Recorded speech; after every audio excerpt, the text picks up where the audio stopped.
Missing books of the Bible.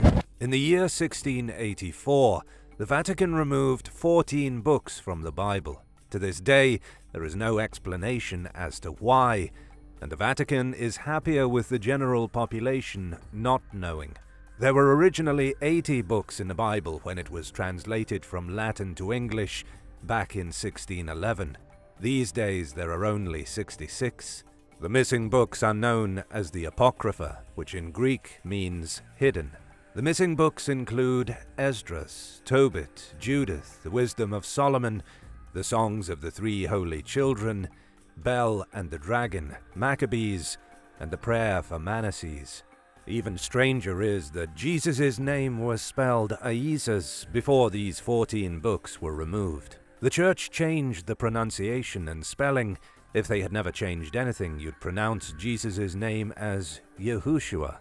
Why were these mysterious books removed? There are many theories. Some say the contents of the books didn't fit in with the Roman Catholic Church's narrative, and so they were simply taken out. Some believe they made the Bible too long and too confusing, so they were removed. But there is no real answer. None of the books were particularly nefarious, and they don't seem to include any secrets. But for whatever reason, the Catholic Church chose to remove them from the Bible so that the Word of God was exactly what they wanted it to be. Alien influences. Russian professor Genrikh Ludwig allegedly gained access to the secret Vatican archives in the 1920s and came upon some extremely disturbing information. Before I keep going, keep in mind that this has never been 100% confirmed. The story has been circulating for nearly a century, but we don't actually have the evidence that Ludwig was inside the secret archives. The story goes that Ludwig was allowed into the archives, where he discovered over 53 miles, 85 kilometers of shelving, and 35,000 volumes of catalogues. There were documents from over 12 centuries of European history. While he was browsing through the seemingly endless corridors of ancient texts, he started finding things that didn't make sense. There were papers that discussed how aliens had influenced all the most ancient civilizations of the world, from the Egyptians to the Mayans. He also allegedly found historical records of nuclear-style weapons being used in ancient times. One text explained how the walls of Babylon were melted by a weapon that output monstrous temperatures. The professor was never able to leave the Vatican with these documents, so conveniently for his story, no one except him has ever actually seen them. Still, it's interesting that the information about aliens visiting ancient societies and helping them to progress does fit with the known evolution of society. In the 4th millennium BC, the Sumerians went from a bunch of primitive hunters to building walls, laying down irrigation canals, and coming up with a writing system. It could very well be that the aliens helped them, and that the Vatican has known about it all this time. Then again, Professor Ludwig may have just been generating a hoax. The Antichrist. In 2010, Reverend Gabriel Amorth was 85 years old. He was also the chief exorcist in the Vatican, with a history of treating over 70,000 cases of demonic possession. He had a small office on the 3rd floor of Vatican City, where he operated as a very real exorcist for 25 years. In an interview with the Italian newspaper La Repubblica, the Reverend defended his work and freely admitted that he believes the devil is a pure and invincible spirit of evil. He also told the reporters that the devil can speak many languages, he can transform himself at will, and he can stay hidden when necessary. The very fact that the Vatican has sanctioned over 70,000 exorcisms is pretty shocking, but perhaps even more shocking is that when the Reverend discussed an attack by the devil in 1981, Gabriel Amorth claimed the devil infiltrated the Vatican and tried to directly attack John Paul II. And then in 2008, the devil got back into the Vatican again and possessed a Swiss-Italian woman named Susanna Maiolo. On Christmas Eve, she attempted to push down Pope Benedict XVI, but was foiled by the pontifical Swiss Guard. She went back the next year on Christmas Eve during midnight mass and knocked the Pope over. It's very likely that Susanna was just suffering from some kind of mental illness. But according to the Reverend, she was a servant of the devil. The Reverend passed on in 2016, leaving behind a rather bizarre legacy of demonic paranoia in the Vatican. What do you think?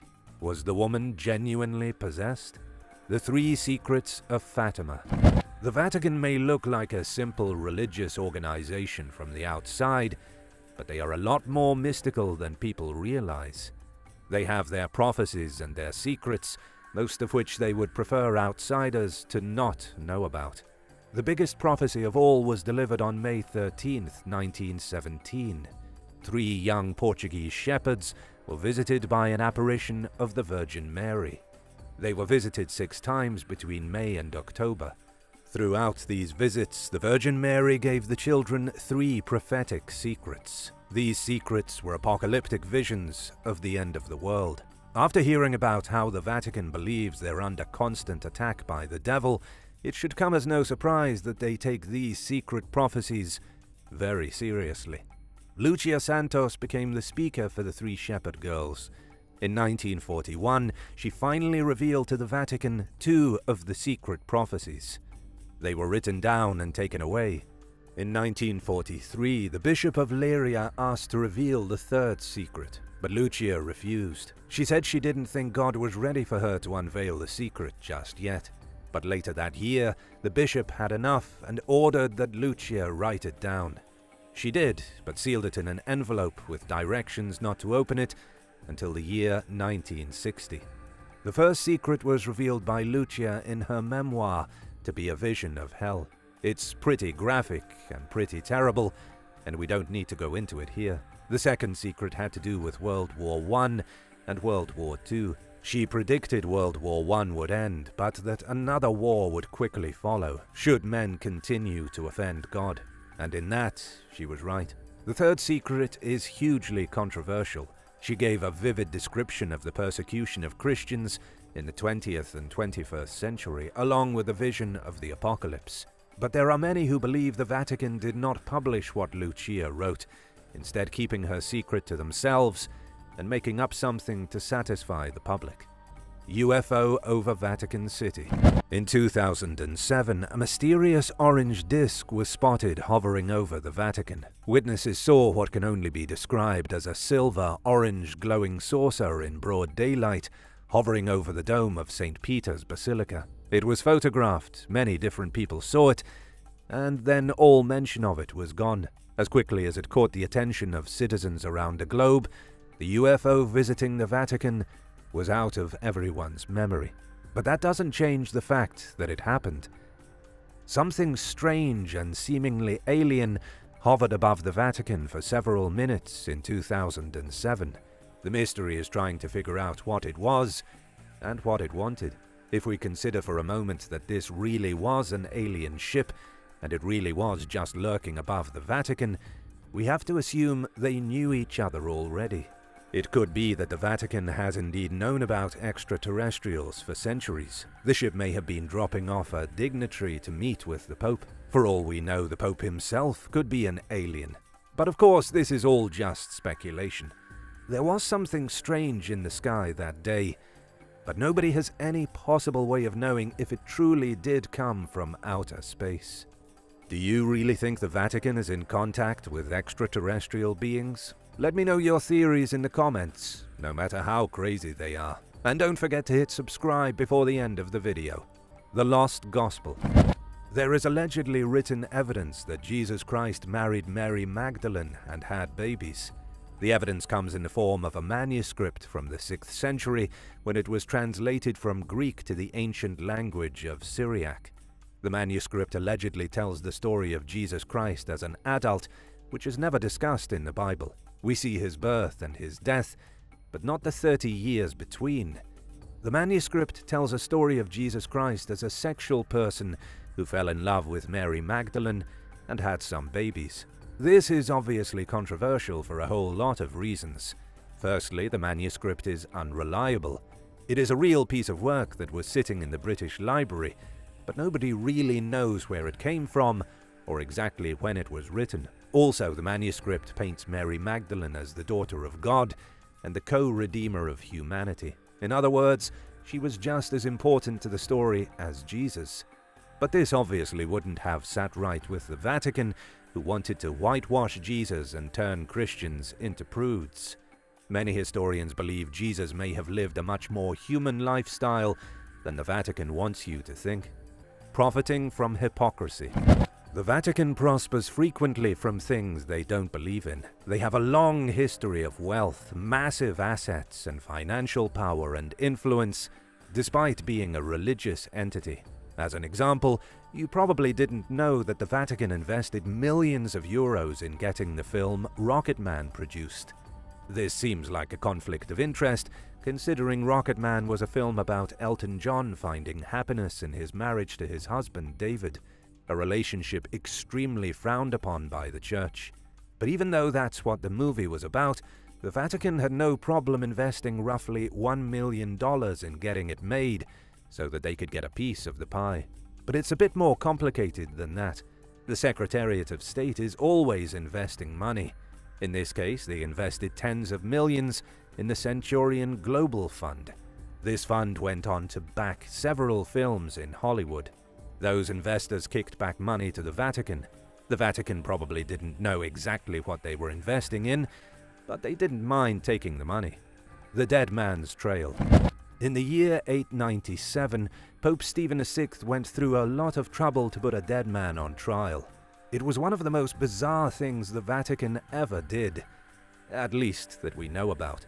The remains of the former pope were put on trial by his successor. Pope Formosus had already been dead for a few months and had no real way of defending himself or his honor.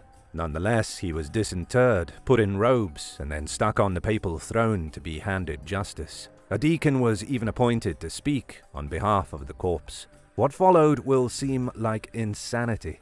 Pope Stephen VI accused the former pope in front of an audience and hurled words at him as though he were screaming at a real, living person. The dead pope was, at the end of the farcical trial, found guilty of usurping the papacy. In other words, he stole the throne of the pope. Stephen VI then had all his acts, while officially the pope labeled null and void. Everything Pope Formosus had done was undone. 3 of his fingers were cut off, and his body was cast into the river. Shortly after, Pope Stephen VI was thrown in prison and then strangled to death. The whole point is that being the pope wasn't the best job in the medieval days. They were normally complete lunatics. It was more political than religious, and most of them died young. The successor to Stephen VI was Romanus. He lasted 92 days before being killed. His successor was Theodore II, and he didn't last more than 2 weeks. Who knew that the papacy was so rife with high-octane drama and violence? The Secret Archives. There is no place on this planet more secret than the Vatican's secret archives. There are countless rumors and conspiracy theories surrounding what they're hiding down there, inside what has been described as an underground fortress. But we just don't know. Everything in the archives is so secretive that the Vatican only allows entry to the most trusted scholars over the age of 75. This is undoubtedly so that even if the scholars wanted to spill the beans, they'd come down with dementia before they ever could. And while some say there are alien bodies in the archives and wild things like time machines, none of that is probably true. The truth is that the archives are full of correspondence relating to the Pope. They also hold treasure from the Catholic Church. And because this is the Catholic Church we're dealing with, they obviously don't want everyone gawking at their treasures. We do know of some artifacts being held in the archives. There's a letter from Mary, Queen of Scots, before she was killed in 1587. There are documents relating to the excommunication of Martin Luther. The transcripts from the trial against the Knights Templar are housed here. Anything important relating to the church over the past 1200 years can be found in the archives. But a lot of this stuff is sensitive material, and so the church is never going to let the public get a hold of it. Even if they appear to open the archives to anyone interested, it'll probably be a half-truth. The real secrets will be stashed away in an even more secure archive somewhere out of our reach. The highest crime rate. There's one thing about Vatican City that they don't advertise to the tourists. They have one of the highest crime rates in the entire world. Statistics show that in Vatican City, 1 to 1.5 crimes are committed each year per person. Does that mean you're going to get robbed and murdered on a visit to the city? Probably not.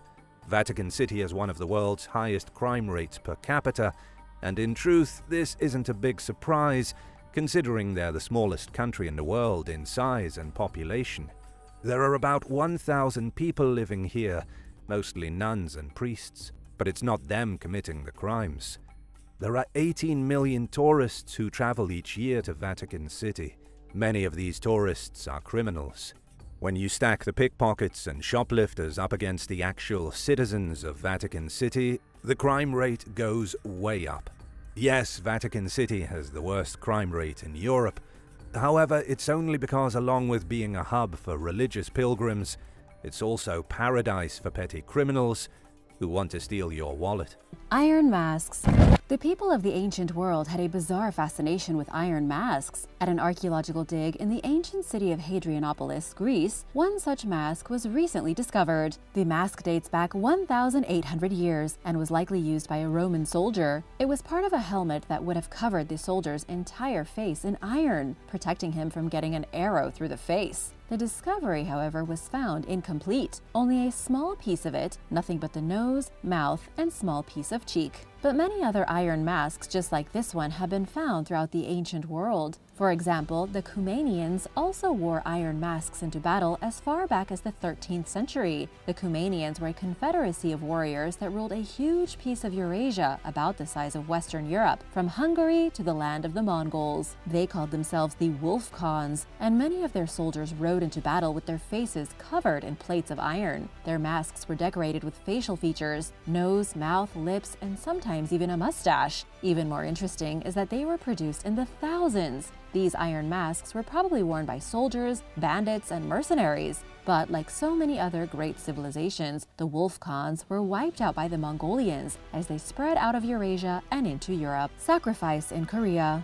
Archaeologists working in Gyeongju, South Korea, have discovered the grisly remains of a woman who died during the construction of a great palace fortress. This was over 1,600 years ago, in the 4th century AD. The woman had almost certainly been a sacrifice during the Wolsong Palace's construction, and she wasn't the only one. Archaeologists have already found 2 other bodies in the complex, buried underneath the main wall of the rampart. According to researcher Jang Ji-myung, all 3 were found very close to the main entrance of the palace. This suggests they were put there to protect the front walls against enemy assault. Researchers also dug up the bones of many animals, all of which had likely been sacrificed as well. What's really interesting is that until these bodies were found, no other human sacrifices have ever been connected to the Silla people of ancient Korea. There have been stories found in historical records of sacrificial killings, but archaeologists largely believe them to be myths. Now, we know they were real. However, sacrifices were specifically reserved for construction projects. The only time someone was voluntarily murdered was when a building was going up, so that the project would succeed in the long term. The Silla people believed that by sacrificing a human being and burying them under the building's foundations, the building would be stronger. All 3 sacrifice victims were female, all of them seemingly lower class. But there is so much we just don't understand. Ancient Python Ritual.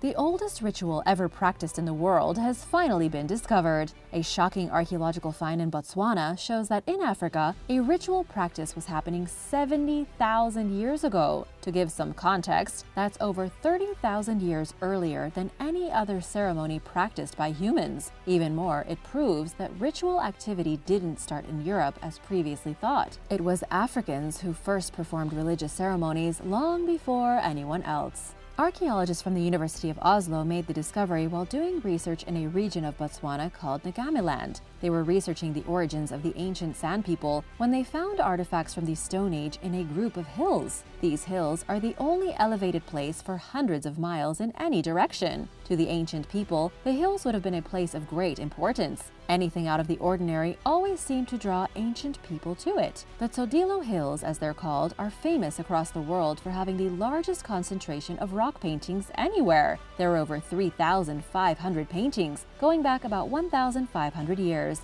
Local people call the hills the Mountains of the Gods. Researchers found evidence of a ritual happening in a small cave on the northern side of the hills. It's in a secluded place and difficult to access, not identified by archaeologists until the 1990s. The team of researchers discovered inside the cave a rock carved in the shape of a python. The python was considered the most sacred animal to the Sand People. In their creation myth, it was from the great python that humans descended to the earth. It makes perfect sense that 70,000 years ago, they gathered inside a dark cave and practiced rituals before the effigy of their great snake god. Halloween skeleton.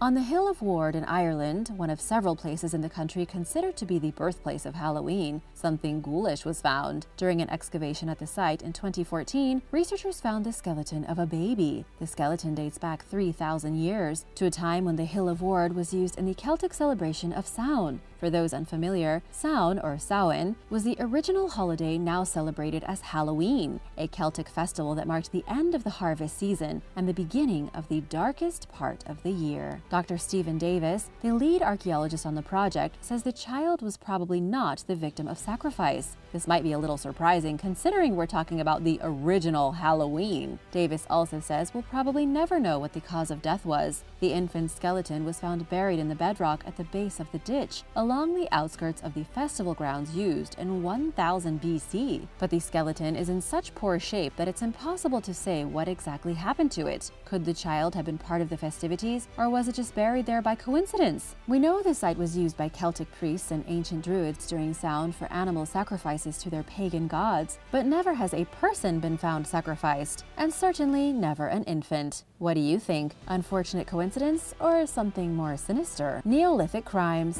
A possible crime dating back thousands of years was identified at an archaeological site in Serbia. First found in 1931 by the Serbian archaeologist Miloje Vasic, the site revealed a pit filled with human skeletons. There were 9 bodies found here, with initial thoughts being it was a collective burial. It wasn't until recently, when archaeologists took a new look at this old discovery, that they found it to be a Neolithic crime scene. We know the area was inhabited by an early Neolithic tribe of people known as the Starcevo culture around 6000 BC. We also know that when these people buried their dead, they did so respectfully. They put them on their side in a crouched position and covered them in dirt. But these skeletons had been tossed into the pit haphazardly and in a rather disrespectful manner. This suggests their deaths were violent and that nobody cared enough to bury them properly. Many of the bones were broken and showed signs of trauma. The conclusion, though extremely difficult to prove, is that these people were murdered, then dumped in a pit and buried to dispose of the evidence. What do you think happened? Let me know your theories in the comments. Scythian mummies.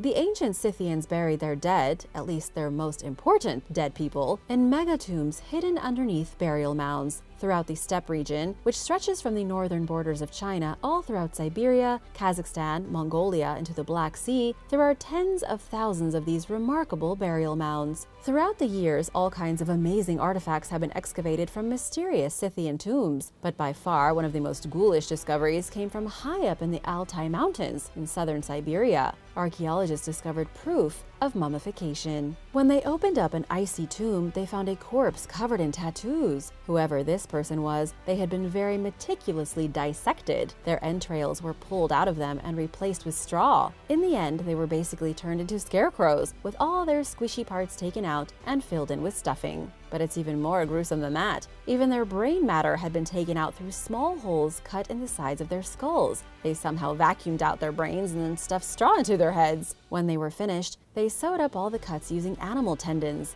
Then they dressed their new scarecrow, put them in a coffin, and buried them deep in the ground. Want to give a big shout out to Marshmallow X Cream and Kitty F Gray Gray. Thanks so much for watching and supporting Origins Explained. If you are new here, welcome, and don't forget to subscribe for more scary discoveries. Ancient massacre in Sweden. Evidence has been uncovered of an ancient massacre that took place in Sweden 1,500 years ago. Swedish archaeologists found the gruesome remains of people who had been slaughtered around the year 400 AD. They were still in the same positions as when they had died. One man was lying twisted over a fireplace in an ancient house with his bones burned. Researchers say there was probably a fire blazing when he was cut down. But this was only one body. There were 26 people in total who died from extreme violence on the small Swedish island of Åland. All the bones showed evidence of major brutality: skulls separated from their bodies, signs of extreme beatings with a blunt weapon of some kind. One man had even been struck on the shoulder and hip and killed. Whatever happened here was pretty terrible. That's actually what archaeologists are trying to solve now. Frode Iversen from the University of Oslo's Museum of Cultural History is working to figure out what happened. This was Scandinavia hundreds of years before the Viking Age. It was a turbulent time with the Western Roman Empire in decline and the Huns terrorizing Europe, war, famine, and general misery. It's likely that whatever happened here was happening everywhere. It's just that the remains of the ring fort where these skeletons were found managed to survive this long for archaeologists to study them. The truth is that in the widespread chaos following the end of Rome, massacres in Europe were happening with startling frequency. Evil magic wand.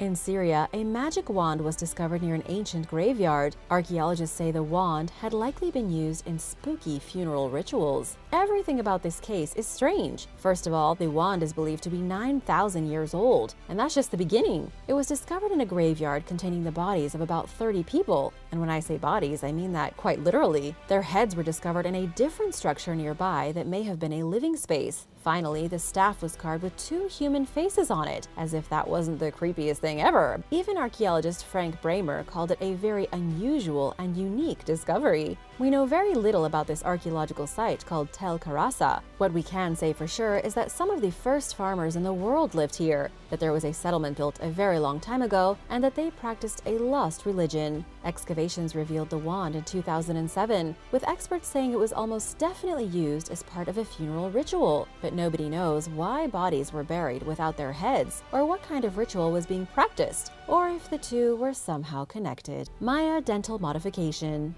A new study involving teeth pulled from ancient Maya graves has revealed some rather strange practices. When researchers started looking at skulls recovered from the old Maya kingdom, they found 102 modified teeth. We've all heard of cranial modification, where people squish the heads of babies to make them look like aliens. But what you may not know is that the Maya also modified their teeth. These modifications were not like the ones we're used to today, like braces and crowns. They weren't for health reasons. Instead, the Maya filed their teeth to make them grooved or pointy, and often embedded things in them like jewels and stones. The 102 teeth used in the study came from a place called the Midnight Terror Cave, which is in Belize. There are over 10,000 skeletal pieces scattered throughout the cave.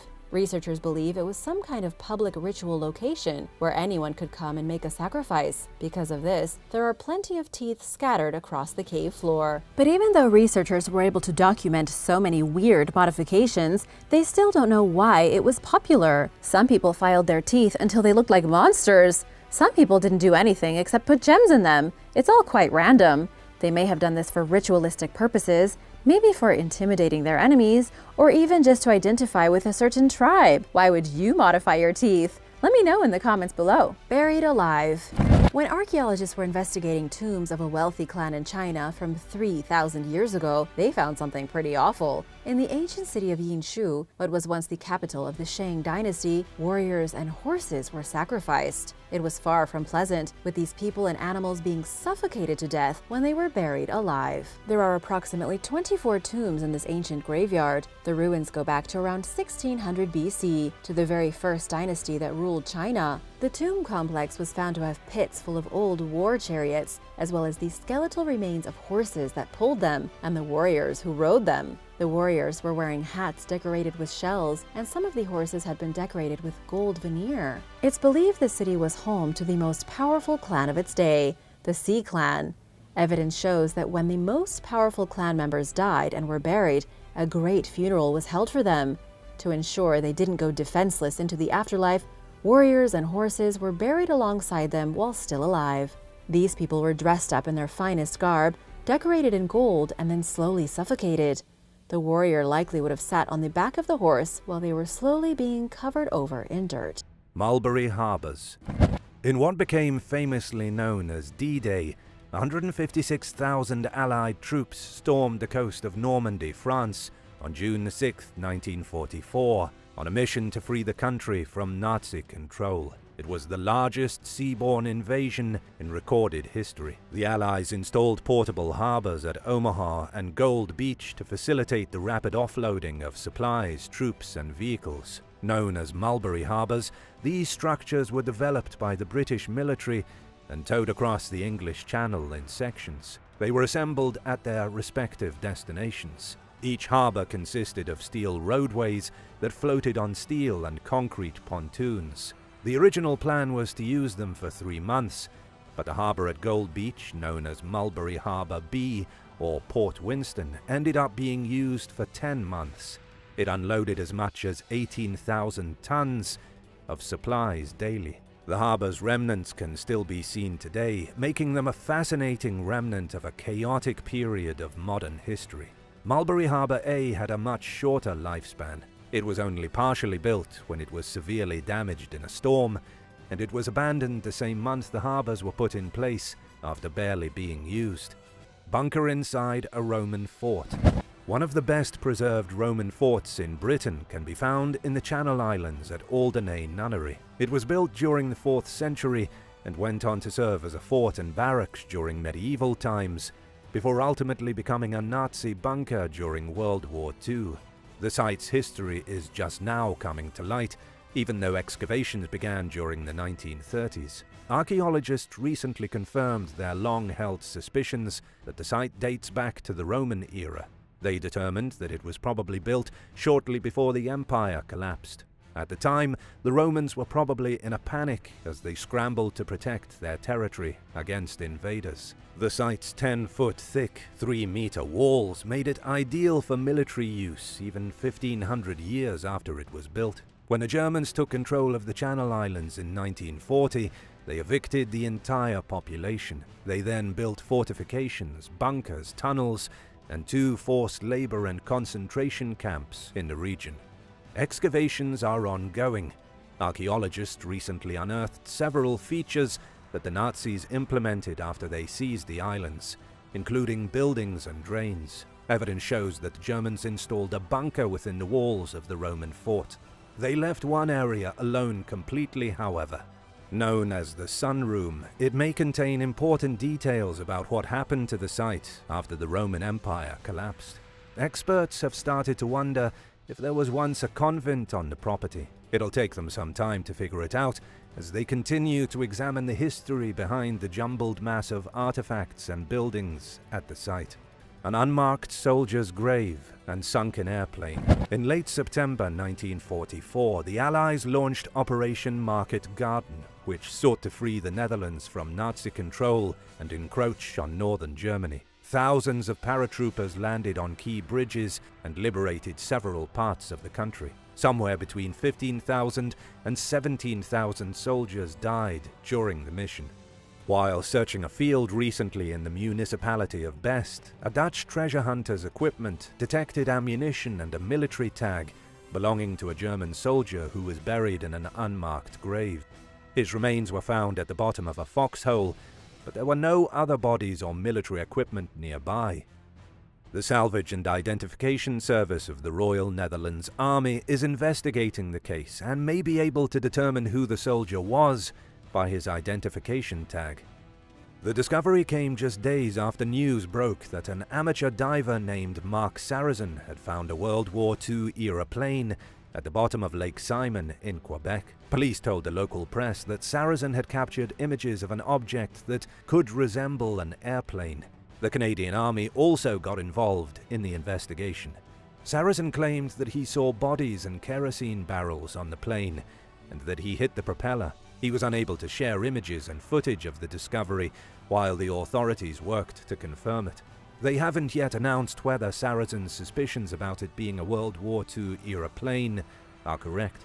What would you do if you made this kind of discovery while diving? Tell me in the comments below. SS St. Christopher. Originally named the HMS Justice, the SS St. Christopher is a 165-foot-long, 50 meters rescue tug that was built for the US Navy in 1943. The Americans never actually used the wooden vessel. Instead, it fell into the hands of the British Royal Navy as part of the Lend-Lease Act which provided food, oil, and military equipment to US allies. The SS St. Christopher was reportedly used during the Allied invasion of Normandy, better known as D-Day, on June 6, 1944.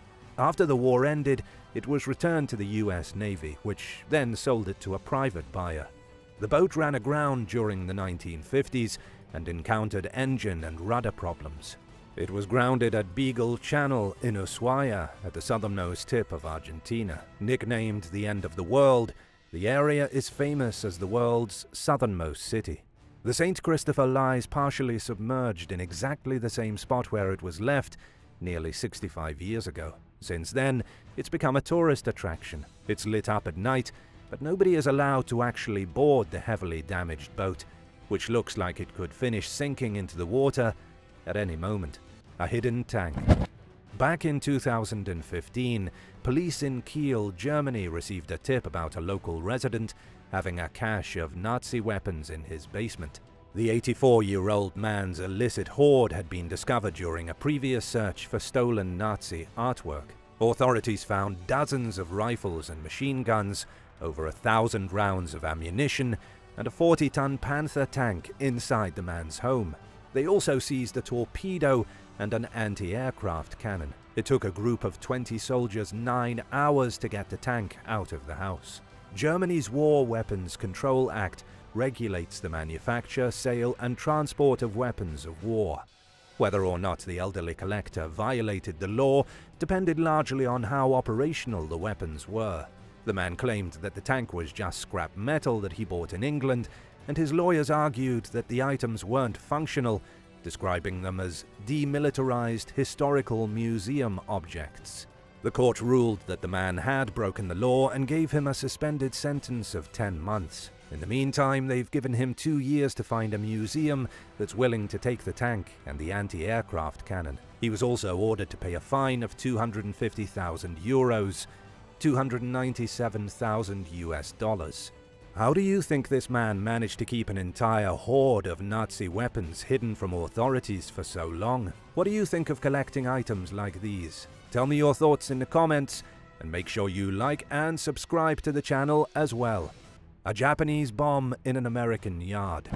Missouri resident Pamela Lovett was gardening in her backyard last year when she noticed a rusty, mud-covered object in the ground. She took it inside, and her husband, Sam Coffey, washed it off and began scraping away at it with a knife to figure out what it was.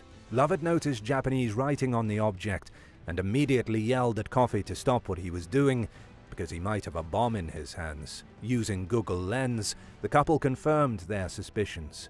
They called their local sheriff's office, who arrived at the scene along with Air Force personnel and employees from the Bureau of Alcohol, Tobacco and Firearms, ATF. Lovett and Coffey waited outside while the authorities set up a perimeter and investigated the scene. They determined that the bomb was still live and that it had a 500-foot, 152.4 meters blast range. The St. Louis Regional Bomb and Arson Unit removed the weapon without incident while reminding the couple how lucky they were not to be harmed or killed. The pair posted the news on social media and it went viral. In the meantime, the bomb was detonated in a controlled explosion at a nearby Air Force base. Nobody knows how the Japanese weapon ended up in someone's yard in the United States, and there's a good chance we'll never find out. How do you think it got there? Pilot's uniform. During a home clear-out in East Staffordshire, England, workers discovered a Royal Air Force pilot's uniform wrapped in a newspaper dating back to 1951. They found it under the bed of a man who had recently died, leading experts to believe that the uniform belonged to him or someone in his family. It was given to Hanson's auctioneers, where experts determined that it was a type of uniform that pilots wore until 1941, and that ground staff wore until 1943. The suit had a 3-blade emblem on the sleeve, indicating that the person who wore it was a senior airman. Auctioneer Charles Hanson likened the discovery to finding an unopened Christmas present from a forgotten era. He said that the uniform was still in good condition and perfectly wearable.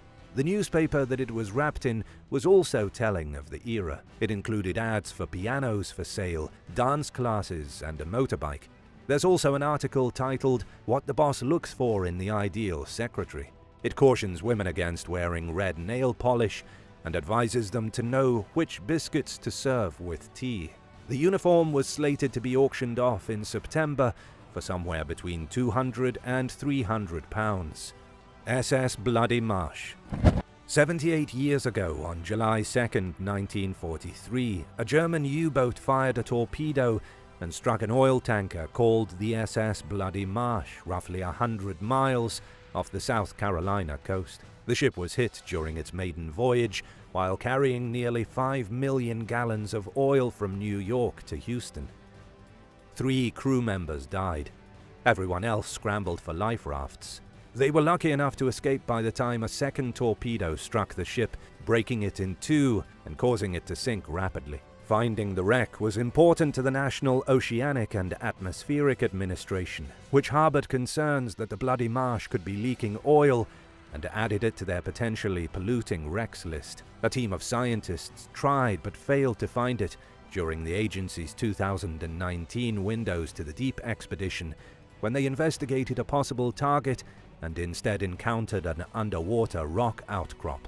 They had better luck last year, 2021, when they located a sunken ship near some oil slicks that were identified in satellite images. The team found the wreck using remotely operated vehicles, ROVs, which captured footage of a corroded vessel covered in debris. Based on the damage to the ship, all signs point toward it being the Bloody Marsh. It also appears to have been built in a style that was customary during the early 1940s. Parts of the ship remain missing, including the bow and some of the cargo tanks, even after the team searched the surrounding area. They didn't see any oil leaking from the vessel, but it's possible that leaks happen intermittently as the wreck corrodes, according to NOAA scientist Mike Brennan. He pointed out that the ship's hull appears relatively intact and that it's not in danger of imminently failing catastrophically. Brennan also said that he is confident that the wreck is the Bloody Marsh and called for future exploration to hopefully find the missing bow. Enigma machine. The Nazis sent and received secret messages using a device called an Enigma cipher machine. Hundreds of thousands of them were produced, but only a few hundred are known to still exist. Shortly before the Germans surrendered in 1945, 50 U-boat crews were ordered to destroy their encryption devices and scuttle their vessels off the Danish coast in Gelting Bay. While searching for discarded fishing nets in the area last year, a team of divers discovered what they initially thought was a typewriter. Underwater archaeologist Florian Huber soon realized that the device was of much greater historical significance. In fact, he would later tell reporters that it was the most exciting discovery of his career. The machine was probably thrown overboard as part of the effort to keep it from falling into Allied hands, which resulted in 200 German submarines being sunk into the Baltic and North Seas. Enigma machines are known to sell at auction for tens of thousands of euros each. They were used for writing what's known as the Enigma Code, which was cracked by a team of British cryptographers led by Alan Turing. Nazi hoard. While renovating his aunt's home in Hagen, Germany last year, a man named Sebastian Yurtseven discovered a collection of Nazi artifacts hidden in the wall.